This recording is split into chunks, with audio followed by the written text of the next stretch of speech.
Chapter 3. Now Moses kept the flock of Jethro his father-in-law, the priest of Midian. And he led the flock to the backside of the desert, and came to the mountain of God, even to Horeb. And the angel of the Lord appeared unto him in a flame of fire out of the midst of a bush. And he looked, and behold, the bush burned with fire, and the bush was not consumed. And Moses said, I will now turn aside and see this great sight, why the bush is not burnt. And when the Lord saw that he turned aside to see, God called unto him out of the midst of the bush, and said, Moses, Moses. And he said, Here am I. And he said, Draw not nigh hither. Put off thy shoes from off thy feet, for the place whereon thou standest is holy ground. Moreover he said, I am the God of thy father, the God of Abraham, the God of Isaac, and the God of Jacob. And Moses hid his face, for he was afraid to look upon God.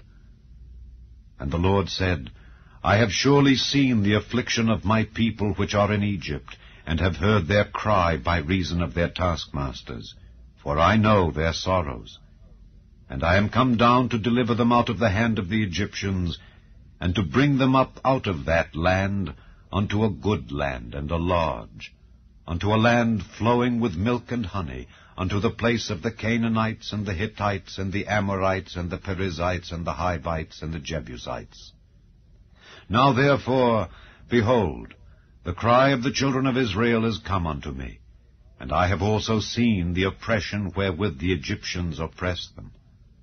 Come now therefore, and I will send thee unto Pharaoh, that thou mayest bring forth my people, the children of Israel, out of Egypt.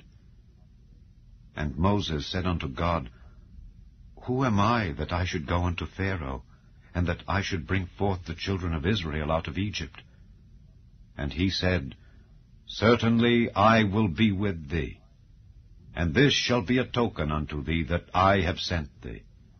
When thou hast brought forth the people out of Egypt, ye shall serve God upon this mountain.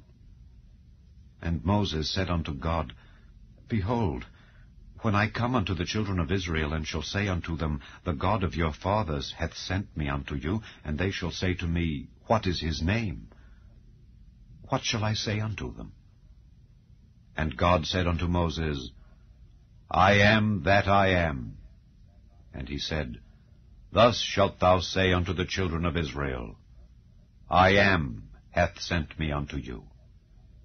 And God said moreover unto Moses, Thus shalt thou say unto the children of Israel, The Lord God of your fathers, the God of Abraham, the God of Isaac, and the God of Jacob, hath sent me unto you. This is my name forever, and this is my memorial unto all generations. Go and gather the elders of Israel together, and say unto them, The Lord God of your fathers, the God of Abraham, of Isaac, and of Jacob, appeared unto me, saying, I have surely visited you, and seen that which is done to you in Egypt. And I have said, I will bring you up out of the affliction of Egypt unto the land of the Canaanites, and the Hittites, and the Amorites, and the Perizzites, and the Hivites, and the Jebusites, unto a land flowing with milk and honey. And they shall hearken to thy voice. And thou shalt come, thou and the elders of Israel, unto the king of Egypt, and ye shall say unto him, The Lord God of the Hebrews hath met with us. And now let us go, we beseech thee, 3 days' journey into the wilderness, that we may sacrifice to the Lord our God. And I am sure that the king of Egypt will not let you go, no, not by a mighty hand. And I will stretch out my hand, and smite Egypt with all my wonders, which I will do in the midst thereof. And after that he will let you go. And I will give this people favor in the sight of the Egyptians, and it shall come to pass that when ye go, ye shall not go empty. But every woman shall borrow of her neighbor, and of her that sojourneth in her house, jewels of silver, and jewels of gold, and raiment. And ye shall put them upon your sons and upon your daughters, and ye shall spoil the Egyptians.